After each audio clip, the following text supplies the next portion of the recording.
Byabakama, we demand DR forms. I posted something about the Constitution today, the article that talks about the legitimacy of a presidency after an election, something to do with DR forms. So I want to read that to you.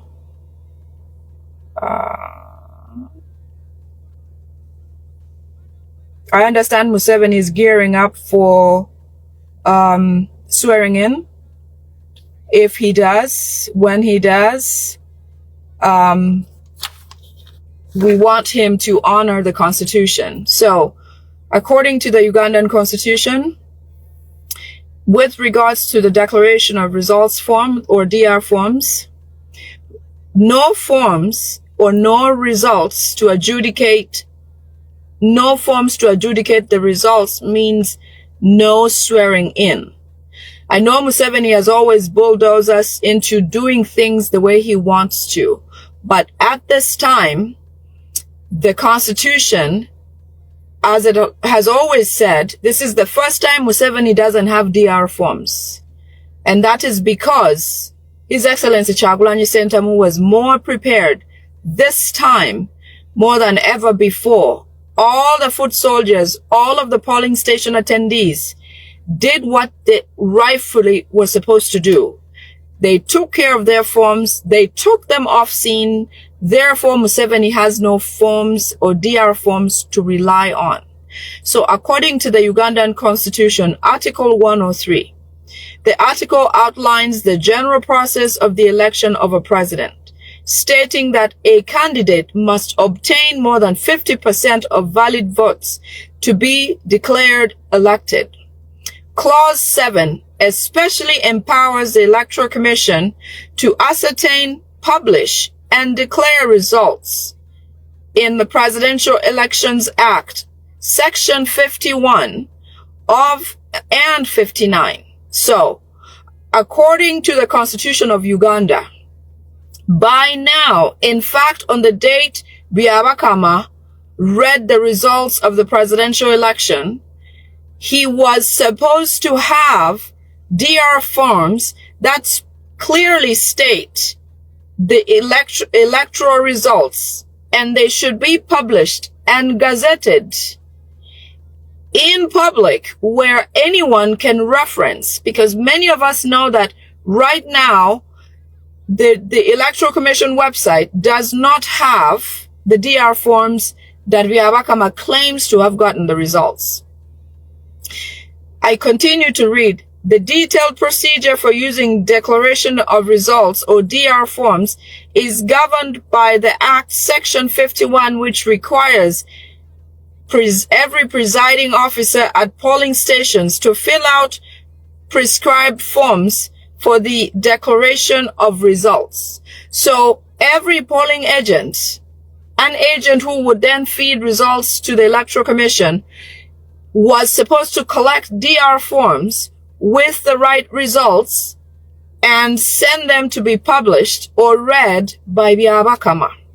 Section 59 details the Declaration of Results and refers back to Article 103 of the Constitution for the final winner criteria. The final winner criteria is that Byabakama is supposed to release DR forms to support his win or his announcement or pronouncement of Museveni's acclaimed win, which we know in Uganda that when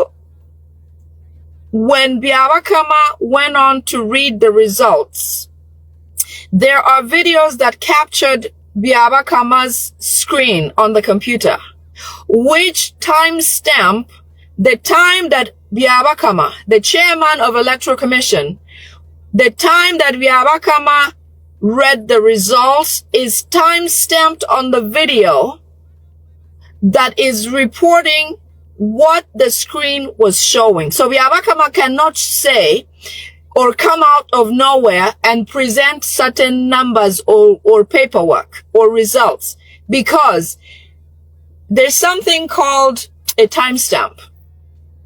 You see, when you watch surveillance videos, or let's say for people like me in the business that I do, I have to enter data in a system. And that system, for example, let's use Facebook, okay? Anytime you post something, there is a certain time that is marked alongside the time you post anything. On Facebook, even WhatsApp, when you send a message, you have a time, what is called a timestamp. A timestamp will show exactly the minute, the second, the time something was shared or published, or whenever it went public.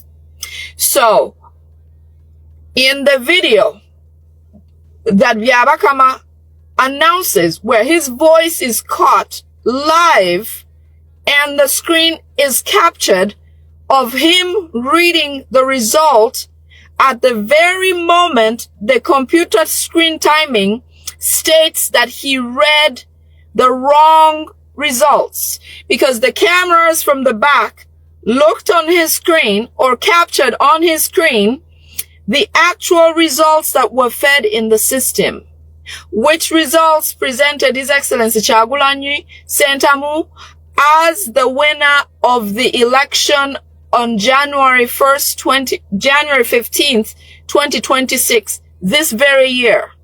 So share this as much as possible. The camera that was behind Byabakama that could capture his voice, his picture, or his photograph, and the screen that he was reading from, that camera has a timestamp that matches the moment that he read those results. It is also easy to prove that that exact result that he swapped and gave Museveni, His Excellency Kyagulanyi's result, there is, at that moment, the photograph of His Excellency Kyagulanyi Ssentamu and the percentage of the score is clearly showing that Byabakama read His Excellency Kyagulanyi Ssentamu's results and named it Museveni intentionally, on purpose. There was no mistake, because there was only two actual competitors in this election. Forget about this other Mugisha Muntu and all. So on the timestamp, on the computer, in the voice, on TV, so the results were published on several avenues. The journalists who were there, the people, the tech guys who were able to pull those videos immediately when he was reading them, they were being live fed on other screens everywhere else. So the results on the screen match the time on the news or the time of the event, the voice of Byabakama, his physical being right there, the stamp on the screen. All these things adjudicate to the fact that Byabakama read His Excellency Kyagulanyi Ssentamu's results and labeled them Museveni's results, and then gave Museveni's results to His Excellency Kyagulanyi Ssentamu. That is the reason why once he read the results, he had to leave immediately, because he knew that he had made a mistake or he had done something wrong. But I understand the day before he was to declare the results, and this is no excuse, he was under gunpoint to release at the interest of the Museveni's people. So Museveni's interest was to read out Kyagulanyi's win for him, because he knew he was not going to win this election, which he never did. So Museveni's results, okay, let me try to find it so I can share it. Cuts. Jonah Cuts keeps posting these, and thank you, Jonah, for keeping up to date with this. I want to read to you the numbers, the actual numbers of, if somebody has it, can you please share it? So I know that His Excellency Kyagulanyi Ssentamu won by at least 71 or 72%. That is above the required 50% to win an election, a presidential election in Uganda. So His Excellency Kyagulanyi Ssentamu actually won the election, but the results were given vice versa, or vis-a-vis Museveni's results given to His Excellency Kyagulanyi Ssentamu and Kyagulanyi Ssentamu's results given to Museveni. So Byabakama, before the illegitimate Museveni thinks about swearing in, you must, as chair of the Electoral Commission, which you know the right thing to do, you must declare the actual results on the DR forms that show that Museveni actually won the election. He cannot swear in. It's against the Constitution for Museveni to swear in without DR forms.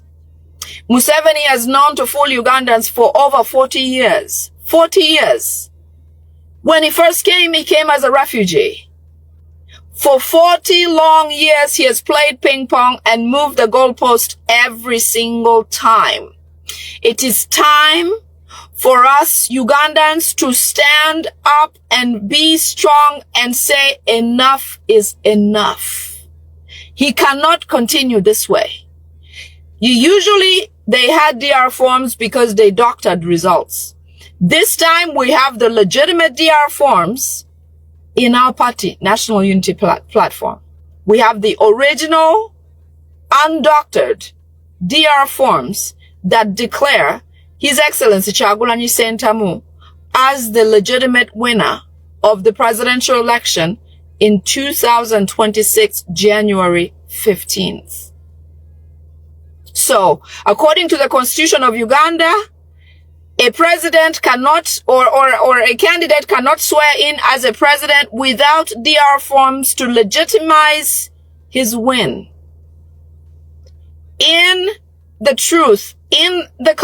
According to the Constitution, Museveni did not win the elections, cannot swear in because there is no actual results documented anywhere.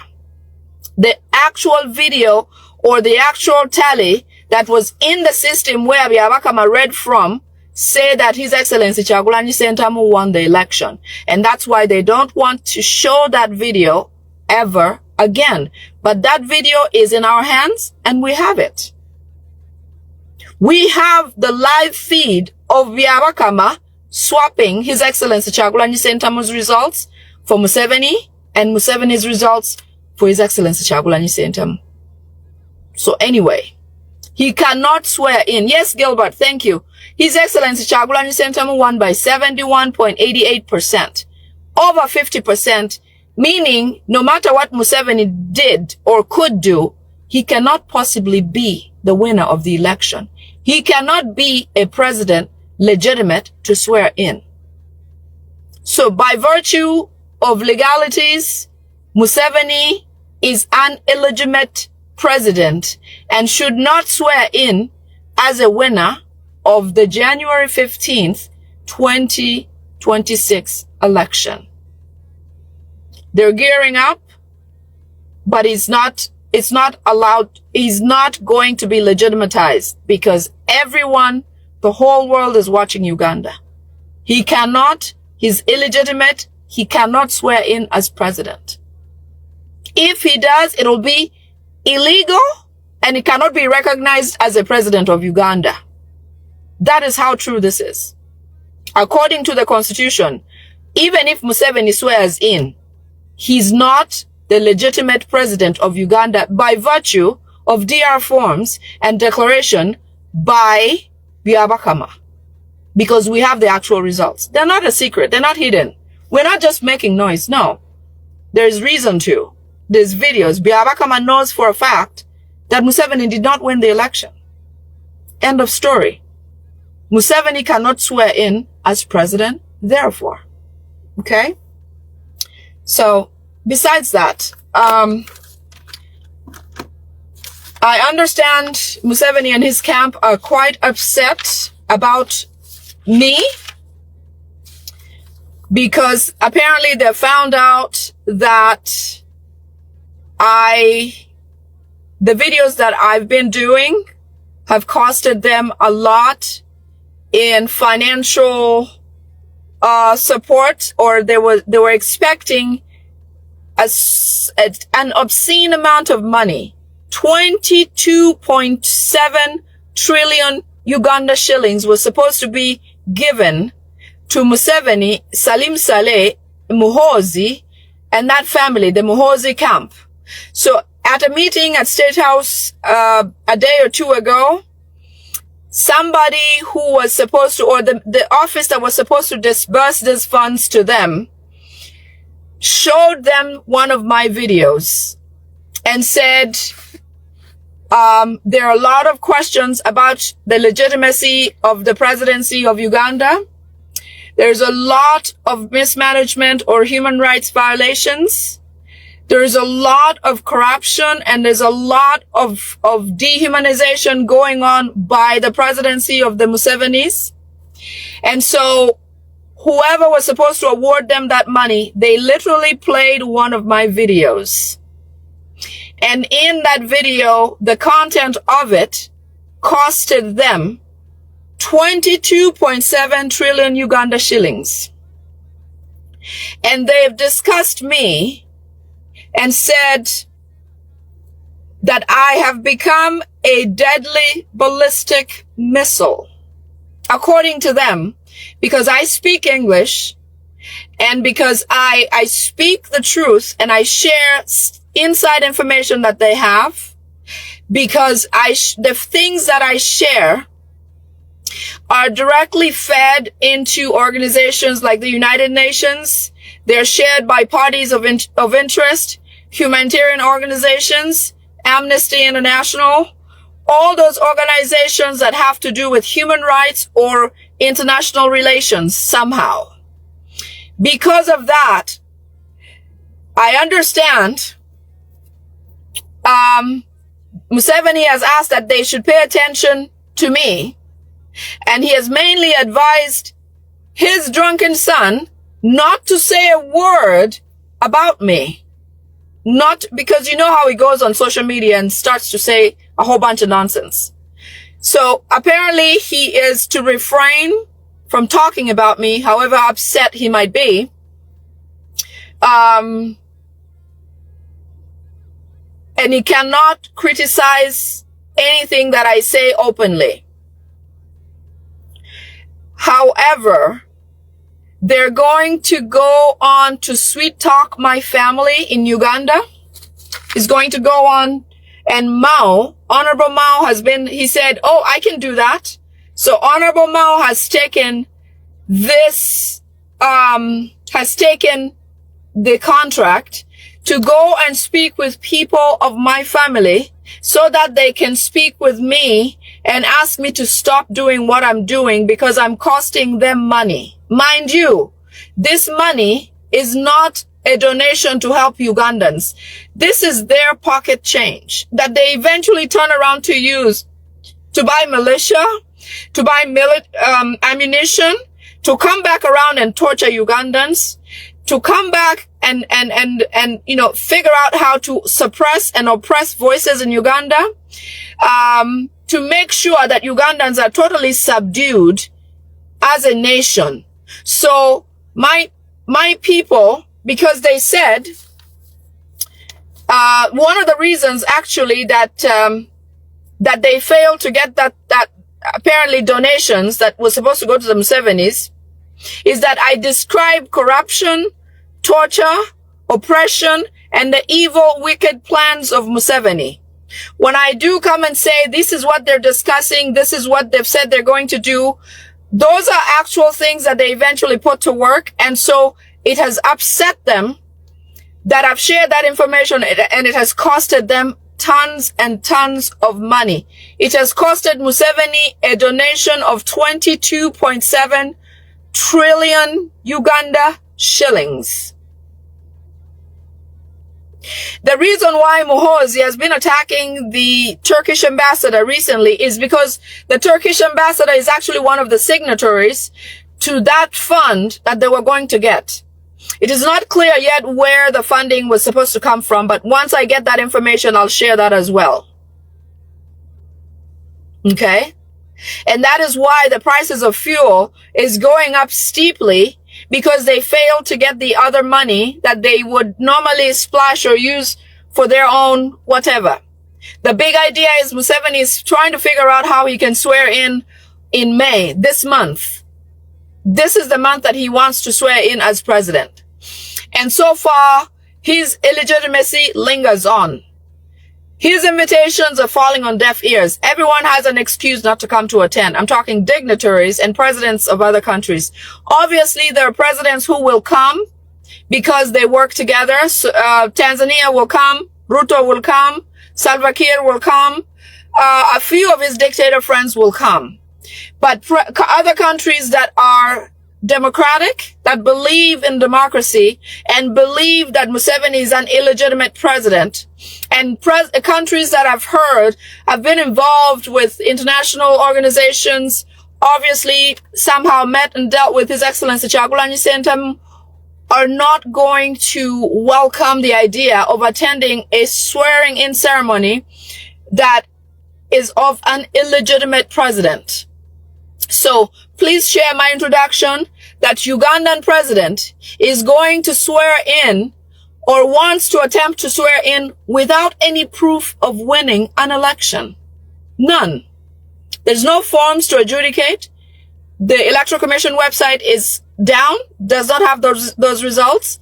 The results were never gazetted as the normal procedure should be.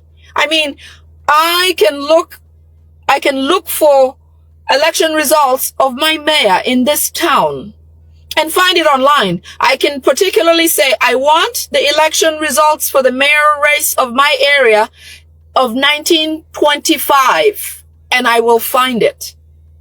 The electoral results of January 1st, 15th, 2026 are nowhere to be found in Uganda. Nowhere. Nowhere. The only legitimate result, of Museveni winning, there are no results that show Museveni as the winner except talk. It's all about talking and body pushing. There's no actual results. So going back to this,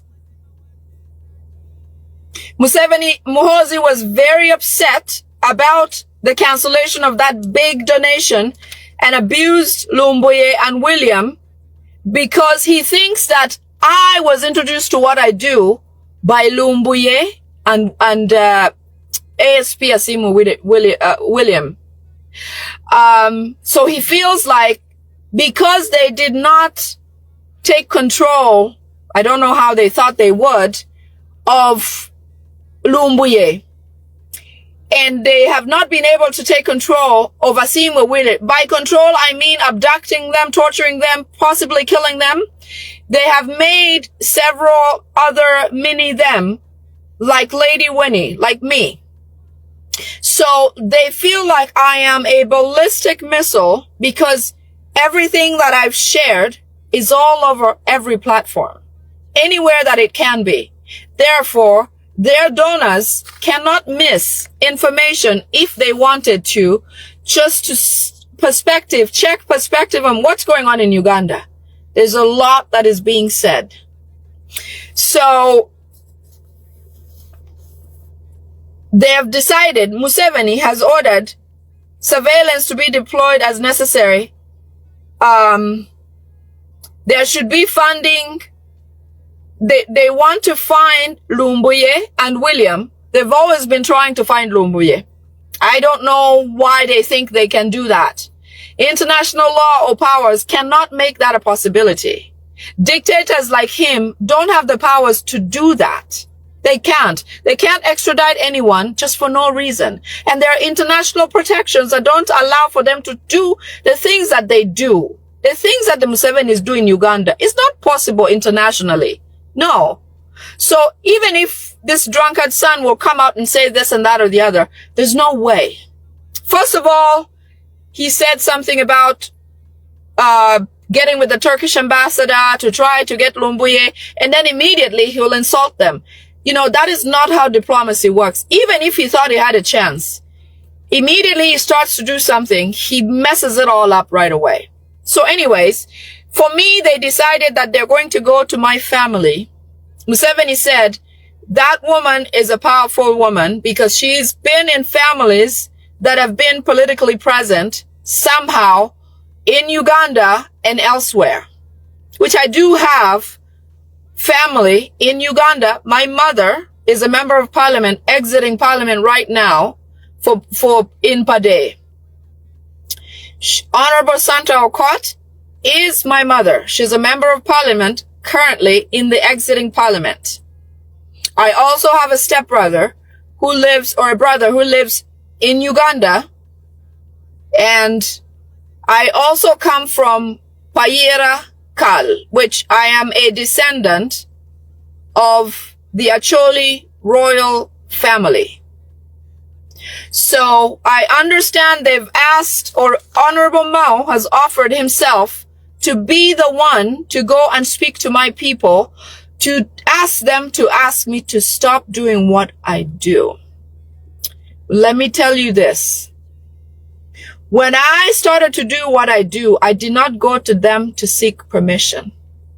And therefore, I will not heed to their recommendations just because you have paid them to do what you think they should do to stop me from speaking.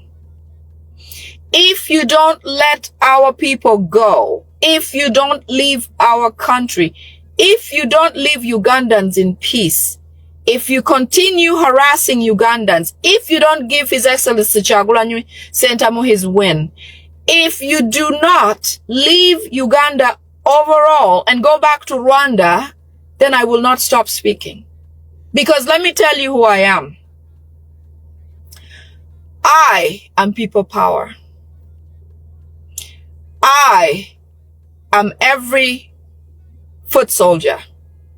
I am every political prisoner. I am Waiswa Mufumbiro. I am Olivia Lutaya. I am Yasin Kauma. I am all you have killed already. I am all you're torturing every day.